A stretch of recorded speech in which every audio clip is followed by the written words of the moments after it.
tous et bienvenue sur le plateau d'Anonymal TV pour un nouvel épisode d'Andy Sportlight. Aujourd'hui, nous retrouvons Dominique Guend, la directrice sportive de l'association La Vie Sourire, et Alexis Sanchez, un adhérent et un athlète de haut niveau. Nous allons pouvoir parler de la discipline de l'aviron, du parcours d'Alexis et de l'histoire de l'association. Mais avant ça, nous sommes allés couvrir l'événement Journée découverte de l'association lors de la semaine olympique et paralympique la semaine dernière. Regardez.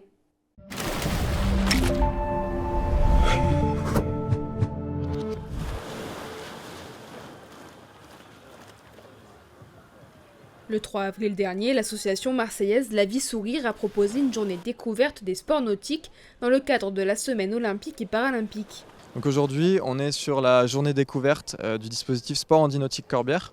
Le dispositif Sport Handi Nautique Corbière, il propose des activités nautiques et de plein air pour les personnes en situation de tout type de handicap. Et la journée découverte s'inscrit cette année dans le cadre de la semaine olympique et paralympique. Donc on va accueillir à peu près 150 personnes en situation de handicap sur les différentes activités. Et on va faire le lien avec les Jeux olympiques et paralympiques, promouvoir le sport grâce à cette journée pour les personnes en situation de handicap. Il y a plusieurs enjeux dans la journée.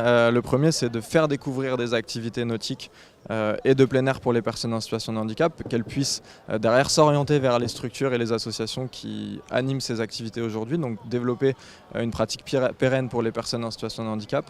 On veut aussi faire du dispositif Sport Handi Nautique Corbière un outil de formation pour les futurs professionnels du sport et de la santé. Et donc là, on a en l'occurrence des STAPS, donc la filière du sport en fait, de la faculté des sciences du sport d'Aix-Marseille, qui viennent déjà organiser le projet et qui viennent en plus derrière participer et encadrer les activités. Et donc ça leur permet de découvrir différents types de handicaps, différentes activités sportives.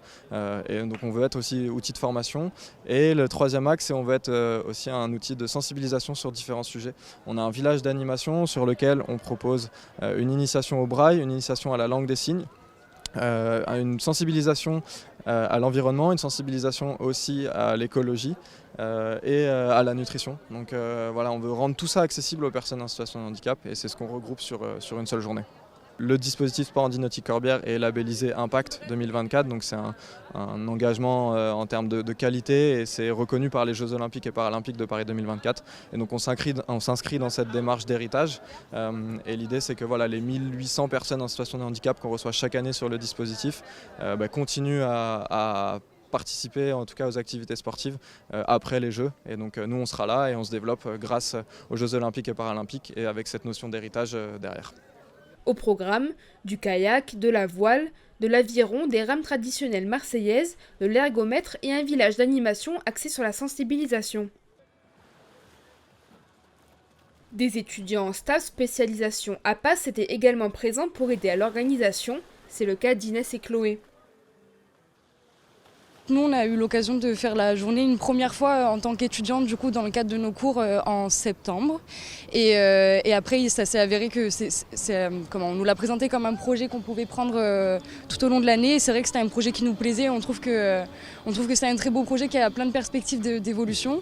Et ça nous a plu dès le début. En fait, on s'est dit que c'était un très joli projet et qu'on pouvait apporter aussi notre petite touche en tant qu'étudiant, avec évidemment l'aide de Florin qui nous a beaucoup aidé toute l'année. On vise l'inclusion, l'intégration sociale et proposer des activités physiques adaptées à plusieurs structures de Marseille.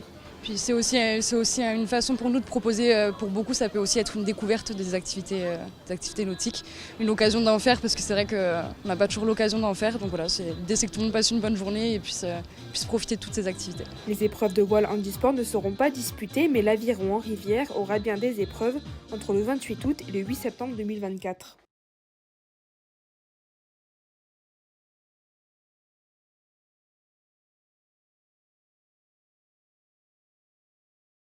Bonjour, merci d'être avec nous aujourd'hui en plateau. Pour commencer, est-ce que vous pouvez rapidement vous présenter ? Alors moi, je m'appelle Dominique Guend, je suis la créatrice de l'association La Vie Sourire et je suis la directrice de l'association. Moi, Alexis Sanchez, donc adhérent à cette association-là et accessoirement en situation de handicap depuis 2019 maintenant et donc sportif de haut niveau en aviron et en quête d'une qualification paralympique dans ce même sport. Est-ce que vous pouvez un peu nous présenter l'association ? Oui, alors l'association a été créée en 2003. On était deux rameuses qui faisaient du haut niveau, une polonaise et une française. On avait constaté dans nos deux pays que les personnes en situation de handicap, ils n'avaient pas accès à l'aviron puisqu'on était des rameuses. Et donc nous, on avait envie de monter ce projet-là pour qu'il y ait une accessibilité pour ces personnes en situation de handicap puissent venir pratiquer, s'initier à l'aviron. Est-ce que vous enseignez d'autres disciplines que l'aviron? Alors, en 2013, effectivement, on a fait le constat que l'aviron, ce n'était pas une discipline très connue et qu'on savait qu'il y avait la voile, le kayak étaient beaucoup plus connus. Donc on s'est dit, on va mettre en place plusieurs activités. Donc, Sport Handi Nautique est arrivé en 2013 sur la base nautique. C'était un lieu idéal. Donc, on a mis en place le kayak, la voile, la découverte aquatique, de l'aviron, de l'ergomètre, l'escalade. Et donc, c'est des professionnels qui viennent faire pratiquer aux personnes en situation de handicap ces activités-là. Donc oui, on fait découvrir plusieurs activités. Alexis, depuis combien de temps est-ce que vous pratiquez l'aviron? Alors l'aviron maintenant ça fait un peu plus de 3 ans que je pratique. Ça a commencé en fait quand j'étais en centre de rééducation. À l'époque il y avait une journée handisport qui était organisée au sein de mon centre de rééducation à la Bourbonne. Et à cette journée étaient présents Domi et l'association La Vie Sourire. Donc elle m'a fait découvrir l'aviron d'abord sur rameur. Et après de fil en aiguille j'ai commencé à aller sur l'eau, etc. Mais oui, ça fait bien 3 ans et demi. À peu près. Oui, il y a eu une petite coupure, voilà. Il y a eu le Covid, il y a eu... J'ai commencé dans la période, c'était pas évident, parce qu'il y avait le confinement, etc. En plus, moi j'ai dû être pris. Enfin bon, il y a eu pas mal de choses qui ont fait que ça s'est étalé, mais voilà, à peu près 3 ans et demi de pratique. Et avant ça, est-ce que vous aviez connaissance de l'aviron? Est-ce que ça vous avait attiré ou pas forcément? Alors avant, malheureusement, je connaissais pas. Mais bon, c'est parce que c'est pas assez reconnu, à mon sens, l'aviron en France. Et non, je connaissais pas du tout. J'avais vu 2-3 fois, mais je ne savais vraiment pas ce que c'était. Et non, j'ai vraiment découvert ce sport depuis que je suis en situation de handicap, en fait. Okay. Est-ce que vous pouvez rapidement nous expliquer les bases du sport, en quoi ça consiste? Alors, c'est 2000 mètres. Enfin, la distance de course, c'est 2000 mètres, que ce soit pour les valides et pour les handis. Et donc, on est en ligne, c'est des courses à 6. Et donc l'objectif c'est d'être le premier à la fin de ces 2000 mètres. Ça c'est vraiment l'objectif basique de la course d'aviron. Et donc en fait nous on est sur un bateau, on va ramer, on va avoir soit 2 pelles, parce que les rames on appelle ça des pelles. Et donc on va en avoir soit 2, sans rentrer dans les détails parce qu'après je vais perdre un paquet de monde je pense. Mais on a soit 2 pelles, soit une. Et on peut ramer en skiff tout seul, en double à 2, à 4 ou à 8. Et donc il faut savoir que nous, on rame mais on est dos à l'arrivée en fait. Donc on ne voit pas là où on va. On est face au départ et dos à l'arrivée. Et donc voilà. Et donc l'objectif c'est d'être le plus rapide sur 2000 mètres. Après Domi. C'est la complexité un peu de ce sport, c'est-à-dire justement, et les personnes en situation de handicap, pour certains, ça peut être compliqué. Et justement, c'est bien, ça a un apport en plus. C'est ça. Au niveau de la direction, de se diriger, ça ajoute un côté technique en plus à la chose. Et donc ça c'est pour de la globalité, que ce soit handi et valide, parce qu'après nous en handi, dans le para-aviron, il y a plusieurs catégories de handicap. Les distances sont toujours les mêmes, mais nos manières de ramer vont être différentes. Donc nous on a 3 catégories, et pour ma part je suis en PR1, donc c'est sur siège fixe. Et c'est bras et épaules. En fait, on va solliciter que les bras et les épaules. Donc, on ne va pas utiliser les jambes dans ce mouvement d'aviron. Et donc, ce qui rajoute aussi une autre complexité et un entraînement qui va être relativement différent. Mais bon, voilà, l'objectif est toujours le même, c'est de parcourir ces 2000 mètres le plus rapidement possible et d'être le premier.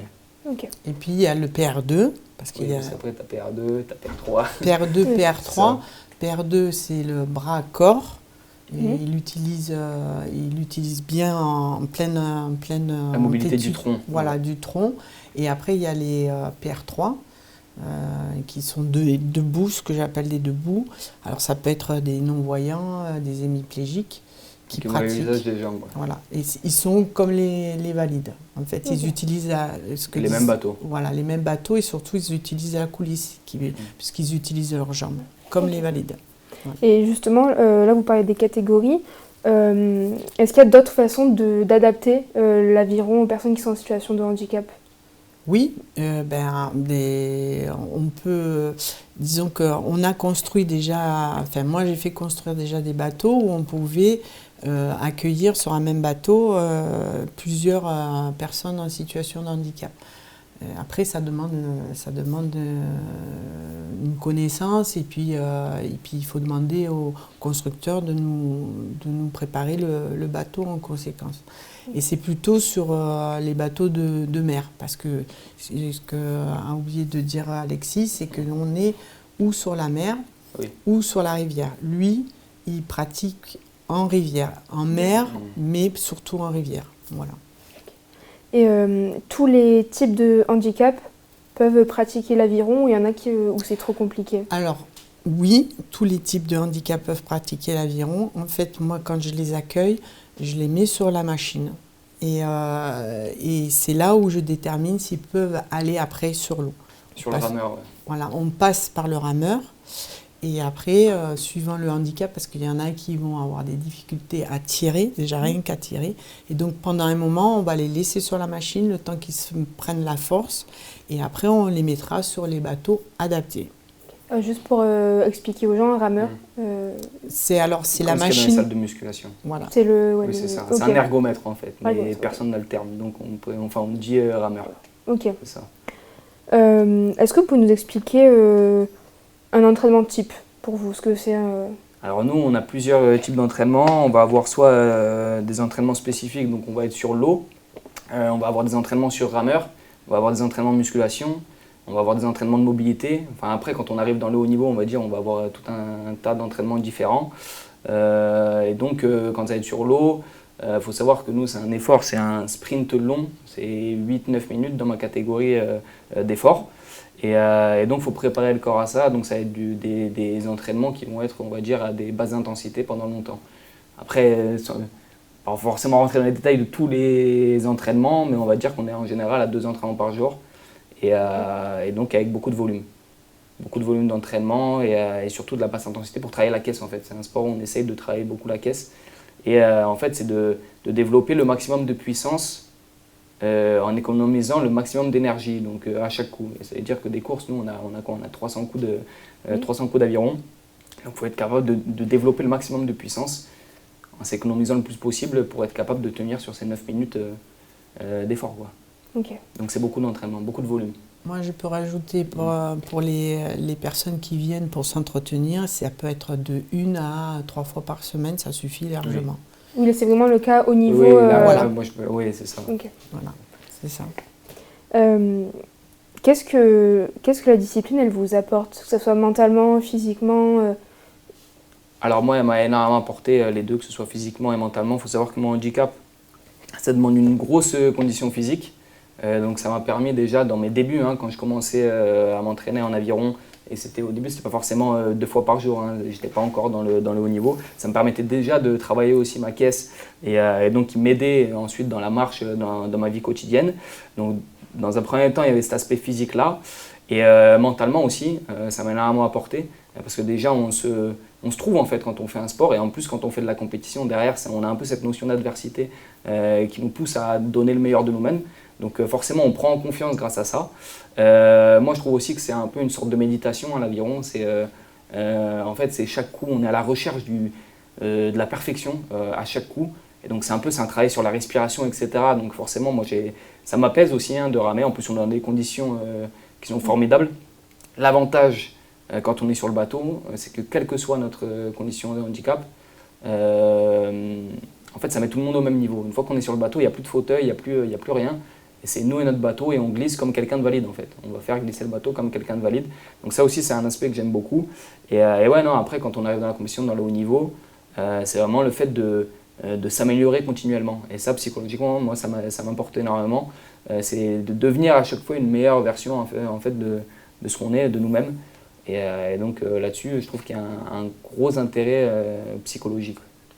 Vous avez toujours, quand vous avez commencé l'aviron, vous avez de suite voulu faire de la compétition ou c'est venu au fil du temps? En fait, j'avais l'objectif au début, dès que j'étais en service de réa, juste après, mais de faire les Jeux paralympiques. Et en fait, au début, je ne savais pas dans quel sport. Et après, j'ai découvert l'aviron grâce à Dominique. Et au début, il faut savoir que moi, je ne savais pas à quel point, les exigences du haut niveau. Je ne savais pas à quel point c'était compliqué. Et donc, j'avais cette envie de faire de la compétition. Mais c'est au fur et à mesure des compétitions, au fur et à mesure des courses que j'ai réalisées, que j'ai monté mon niveau d'exigence et que j'en suis arrivé à être dans le haut niveau. Mais il y avait toujours un peu cette volonté, dès le début, ce rêve de vouloir faire les Jeux paralympiques. Justement, là, vous avez très récemment décroché le titre de champion de France en skiff senior homme, bras et épaules. C'est ça. Est-ce que c'est un accomplissement de votre carrière d'avoir déjà obtenu ce titre? Est-ce que vous en êtes fier? Ah oui, complètement. Bon, c'est un accomplissement, c'est sûr, c'est certain.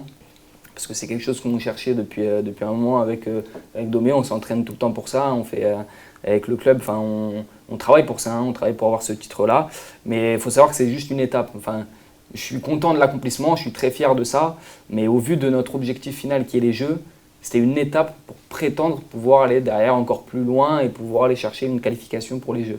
Donc je suis fier d'avoir eu ce titre-là, que ce soit pour le club, pour ma famille, pour tous les gens qui... C'est un peu un remerciement en fait pour eux aussi. Mais on n'a pas vraiment le temps. Là en plus les échéances arrivent très rapidement. Pour moi c'est pas une fin en soi, on va dire. C'est très bien d'avoir réalisé ça, mais le plus dur reste à venir, on va dire. Okay, donc la prochaine étape là c'est les Jeux... Alors avant les Jeux paralympiques, on a une régate de sélection, une régate de qualification olympique et paralympique. Donc ce sera en fin mai, ça, à Lucerne. Et donc où il faut qu'on aille décrocher notre ticket pour les Jeux paralympiques. Okay. C'est pour ça que ça c'est l'objectif et c'était un prérequis d'être champion de France pour pouvoir être sélectionné pour représenter la France lors de cette compétition-là. Donc cette compétition a participé au fait que vous vous rapprochiez des Jeux en fait? En fait, ça a confirmé qu'il était bien en équipe de France, qu'il allait représenter, lui, la France, les couleurs bleu, blanc, rouge. Et voilà. Et la deuxième étape, comme il disait, c'est Lucerne, où il va qualifier ce qu'on appelle chez nous la coque. Ouais. Parce qu'il est sur un bateau, on appelle ça une coque. Il va qualifier la coque. Oui, parce qu'à savoir que comme dans ma catégorie, je suis en bateau, je suis en skiff, donc je suis seul sur le bateau, ils prennent forcément le meilleur français en fait. Il n'y a qu'un seul français qui représente, il n'y a qu'un seul athlète qui représente chaque nationalité dans chaque catégorie de handicap. Okay.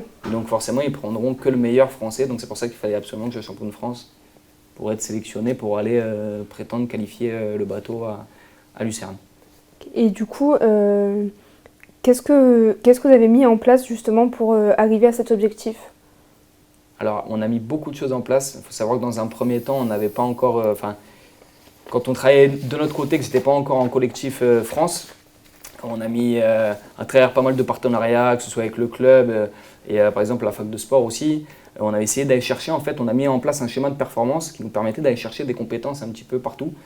Donc que ce soit pour la prépa physique, pour la nutrition, pour la prépa mentale, énormément de choses qui faisaient en sorte de créer ce schéma-là qui puisse nous amener au plus haut niveau. Et donc dans un premier temps, c'est ça qu'on a fait, c'est ça qui nous a ouvert les portes de l'équipe de France à travers nos résultats. Et donc après, une fois qu'on rentre en collectif France, l'avantage c'est que ça c'est beaucoup plus facile aussi, c'est que c'est eux qui vont gérer toute la prépa, que ce soit prépa physique, prépa mentale, la nutrition. On a un suivi au niveau kinésithérapie. Il y a tout un schéma de performance qui passe encore à un autre niveau. Et donc, on est complètement suivi par l'équipe de France. Donc après, ça, c'est à eux de gérer. En plus, on est libéré ensuite. Une fois qu'on rentre, qu'on a un statut de sportif de haut niveau, qu'on est sur liste, on peut prétendre avoir des contrats adaptés qui nous permettent d'avoir le temps en fait, d'être libéré pour nous entraîner. Et donc après, c'est tout plein de petits leviers d'amélioration en fait, qu'on met en place. Plein de petits paramètres qu'on va mettre en place en adéquation pour pouvoir aller chercher de la performance, que ce soit la récupération, la nutrition, toutes ces petites choses-là, c'est ce qui fait la différence en fait. Okay. Et vous saurez en fait si vous êtes qualifié pas pour les Jeux paralympiques après cette régate de mai du coup? C'est à cette régate-là, il faut que je la gagne en gros. Ok. Il a une autre régate juste avant justement. On a les championnats d'Europe, se préparer les championnats d'Europe qui dans 2-3 semaines. Voilà. Ok, Et on va se jauger face au meilleur niveau européen. D'accord. Comme Oui, ça, donc vous êtes on- vraiment là, c'est enchaînement de compétition Voilà, c'est jusqu'au. ça. Exactement. C'est ça. Ok, ça vous met pas un peu la pression? Enfin, comment vous gérez ce côté stress Bah, en fait, faut dire que de par le parcours qu'on a eu, j'ai moins de stress maintenant à la limite que ce que j'avais à l'époque quand je voulais rentrer en équipe de France. En fait, ce qui est bien, c'est qu'on a eu un parcours qui est pas forcément, enfin, qui allait très vite quand on regarde en 3 ans. Je suis 9e mondial et on est en équipe de France, etc. Mais on a quand même eu pas mal de mal à aller chercher, à intégrer ce collectif-là. Et donc, il y a des fois où j'ai eu beaucoup plus la pression que là. Là, en fait, c'est l'application du travail. De toute façon, en aviron, les courses, elles se gagnent à l'entraînement. Ça veut dire que on ne s'invente pas une performance le jour J. C'est une application de tout le travail qu'on a fait. Et je pense qu'on a, à travers justement le schéma de performance qu'on a mis en place, je pense qu'on a travaillé ce qu'il fallait pour être performant le jour J. Et donc là, en fait, c'est juste comment être capable de sortir le meilleur de nous-mêmes au moment de la course. Donc ça ne met pas forcément une pression en soi, Et puis, il faut être capable ce qu'il ne dit pas, c'est qu'il a travaillé tout l'hiver. Là, on sort d'une période hivernale. Donc, on est dans son coin, on s'entraîne.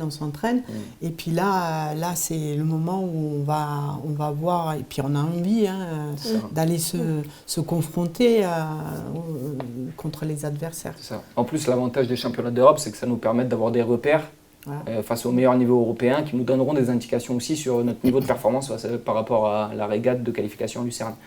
Après aussi, on est plutôt bien placé au ranking mondial. Enfin, il y a des choses qui font que, des éléments qui nous apportent un peu de confiance pour aborder sereinement, on va dire, cette compétition-là. En fait, il faut mettre de côté l'enjeu. Dans les compétitions, justement, si on pense il faut absolument que je me qualifie, ça ne va pas marcher. Alors que si on pense il faut que je fasse le meilleur de moi-même sur cette course-là, ben, derrière, les résultats, ils vont en découler normalement, quoi. Okay. Et est-ce que vous avez des objectifs post-jeu, c'est-à-dire une fois que les jeux seront passés, qu'est-ce qui vous voilà, il y a pas mal de motive? choses, mais je préfère faire étape par étape. Enfin, c'est pareil, là, par exemple, Lucerne, pourquoi j'ai pas la pression aussi, c'est que pour l'instant, je pensais qu'au championnat de France. Enfin, je voulais d'abord valider, en fait, il faut valider chaque chose. Je peux pas encore me projeter sur les jeux. Déjà, on aura un élément de réponse en mai. Je ne peux pas encore me projeter loin, même si j'ai pas mal d'objectifs, etc. Et ça, il faut qu'on en discute et tout. Il y a pas mal de choses qui me trottent. Mais dans un premier temps, je me focus à 100% sur les jeux. Après, on verra pour plus tard, même s'il y a pas mal de choses, que ce soit dans l'avion ou autre. Mais voilà, d'abord, et puis, il a step by step. Il a apporté beaucoup de choses dans le club pour les personnes en situation de handicap. Je pense que ce sera assez facile pour lui de se projeter après. Mais c'est vrai, comme il dit, il faut aller doucement, étape par étape. Et c'est là qu'on construit bien ses résultats. Okay. Justement, comment est-ce que ça s'est décidé que vous alliez accompagner Alexis dans ce parcours jusqu'au jeu? Alors moi, de base, je suis une compétitrice. J'ai ramé en haut niveau. Enfin bon, j'ai été plusieurs fois championne et vice-championne de France. Et donc du coup, moi, je voulais que cette passion, elle passe à ces personnes-là. Et puis je savais qu'au travers, parce que je travaillais en réanimation, que c'était des gens qui se battaient comme des fous pour continuer à vivre, pour avancer. Et donc pour moi, ce sont des gens extraordinaires et qui ont qui sont en capacité d'avoir la combativité. Et donc c'était, pour moi, c'était important d'amener des jeunes à la compétition. Et puis quand je suis allée dans son centre de rééducation, il y en avait plein, mais il y en a un seul qui avait déjà, comme il dit, la grinta, c'était lui, et qui disait moi je veux aller au jeu. Voilà. Déjà, rien que de le dire, on se dit voilà, c'est bon, on va l'accompagner. On sait que le chemin il va être dur, parce qu'il a été dur, et puis quand on voit que ça se passe bien, on est conforté dans ce qu'on pense. Voilà. Vous êtes fière de tout le parcours que vous avez? Oui, moi je suis fière de tout le parcours depuis que j'ai créé l'association, et puis de mettre en place des sportifs. Alors ça n'a pas été toujours, il y en a eu qui n'ont pas pu aller jusqu'au bout, mais voilà, quand on arrive avec un, c'est bien, c'est déjà bien, et puis ça va ouvrir des portes. Enfin, moi je pense que ça va ouvrir des portes. Justement, on va un peu dézoomer. L'Aviron, en 2015, c'était à peu près 113 000 licenciés. Oui, Et en 2022, c'était 713 licenciés handisport. oui. Est-ce que vous avez le sentiment d'être assez soutenu et accompagné justement dans votre activité? Alors oui, la ville de Marseille et le département nous aident beaucoup. Et donc eux, ils font en sorte que ils nous mettent à disposition déjà la base nautique et le département nous soutient pour les achats de matériel parce que c'est du matériel qui coûte très très très cher et autres. Il nous permet aussi sur des activités comme le sport handi-nautique nous aide beaucoup sur le financement parce qu'il faut aussi les activités, il faut les payer. Et donc non, oui, pour ça, on avance avec les collectivités. Mais par contre, je pense que l'Aviron, la fédération d'Aviron met des choses en place, mais pas suffisamment. Mais elle met des choses en place puisqu'on avance. Après, la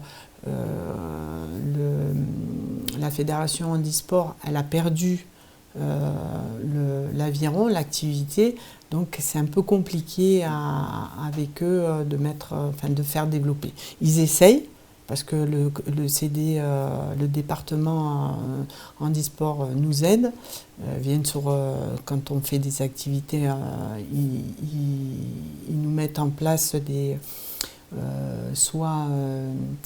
clubs, ils font appel à d'autres clubs pour venir sur la manifestation, mais il faut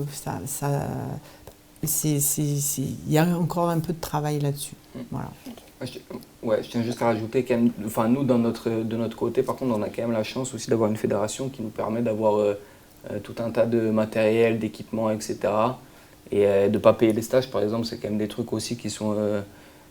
par rapport à d'autres fédérations, on va dire qu'on est quand même plutôt pas trop mal au niveau enfin, je veux dire, nous, en tant que sportifs dans le collectif France. Après, c'est pas pareil, forcément, quand tu prends plus large. Mais nous, en tout cas, dans le collectif France, on a la chance d'avoir... oui, mais ton parcours, il a été compliqué. Oui, je suis d'accord. Voilà. Mais une fois qu'on intègre le collectif France, en fait, c'est là que c'est plus compliqué. Enfin, c'est plus facile, justement. Oui, c'est pour ça qu'il y a des choses qu'il faut améliorer. Il y a des choses qui sont faites, que ce soit à la Fédération handisport ou Aviron, mais il y a encore beaucoup de choses à améliorer. Voilà. Et il faut qu'ils nous écoutent. Voilà. Et est-ce que vous pensez que les Jeux paralympiques là, qui arrivent, qui se passent en France, donc on va dire que c'est une chance, est-ce que vous pensez que ça va apporter de la visibilité à la discipline? Ah, moi, oui. Je pense que les Jeux vont être quelque chose d'extraordinaire pour la discipline. Et puis, plus les rameurs vont briller, et plus je pense qu'il y aura des retombées. Et j'espère qu'on verra d'autres jeunes ou moins jeunes personnes en situation de handicap venir franchir les portes des clubs, ne pas avoir peur. Pour vous, c'est le plus important que les gens sautent le pas oui, pour venir faire... quand ils viennent, vous avez gagné 80% à ce que la personne, elle s'inscrive et qu'elle viennent en continuité faire du sport. C'est 80%. Et puis j'espère que les fédérations vont pouvoir travailler ensemble pour pouvoir continuer à progresser et faire découvrir et permettre justement à ces personnes qu'ils puissent venir pratiquer des activités sportives comme ils le souhaitent. Voilà.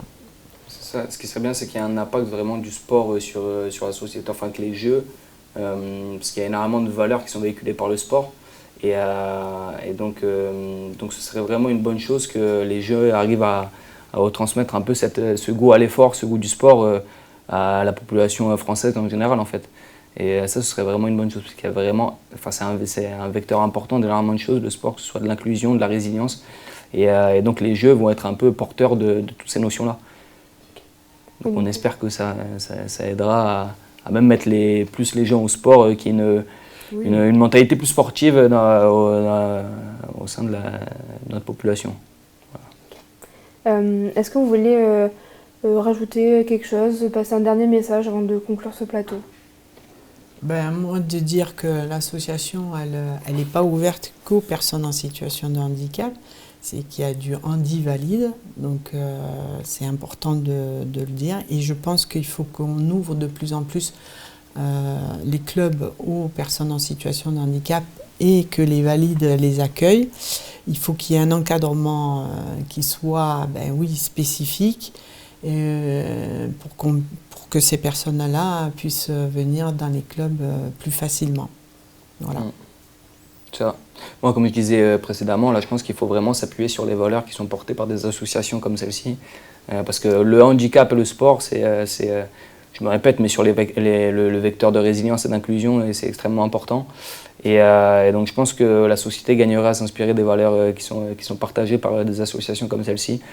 Et donc, on ne peut que pousser à ce que ce soit beaucoup plus médiatisé, beaucoup plus reconnu et encore plus développé un peu partout en France. Voilà, et juste un message de remerciement à tous les mécènes, Oui, les sponsors, le t-shirt en plus. Voilà, tous la collectivité, la ville de Marseille, le département qui nous aide énormément, et les fédérations qui quand même travaillent pour ça. Voilà, moi je veux remercier tout le monde et toutes les personnes qui nous aident, les bénévoles du club surtout, parce que sans les bénévoles, l'association elle ne pourrait pas exister. Et puis tous les rameurs qui croient en ce club et qui donnent beaucoup, parce que je veux dire, ces personnes-là, on leur donne, mais ils savent redonner. Et donc je les remercie, parce que sans eux, ce n'est pas une personne qui a créé l'association, c'est tout un groupe qui fait que l'association elle est devenue ce qu'elle est. Voilà.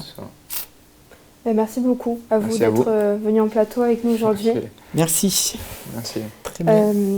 Merci à la régie. Merci à vous de nous suivre tous les jours et à bientôt sur Anonymal TV.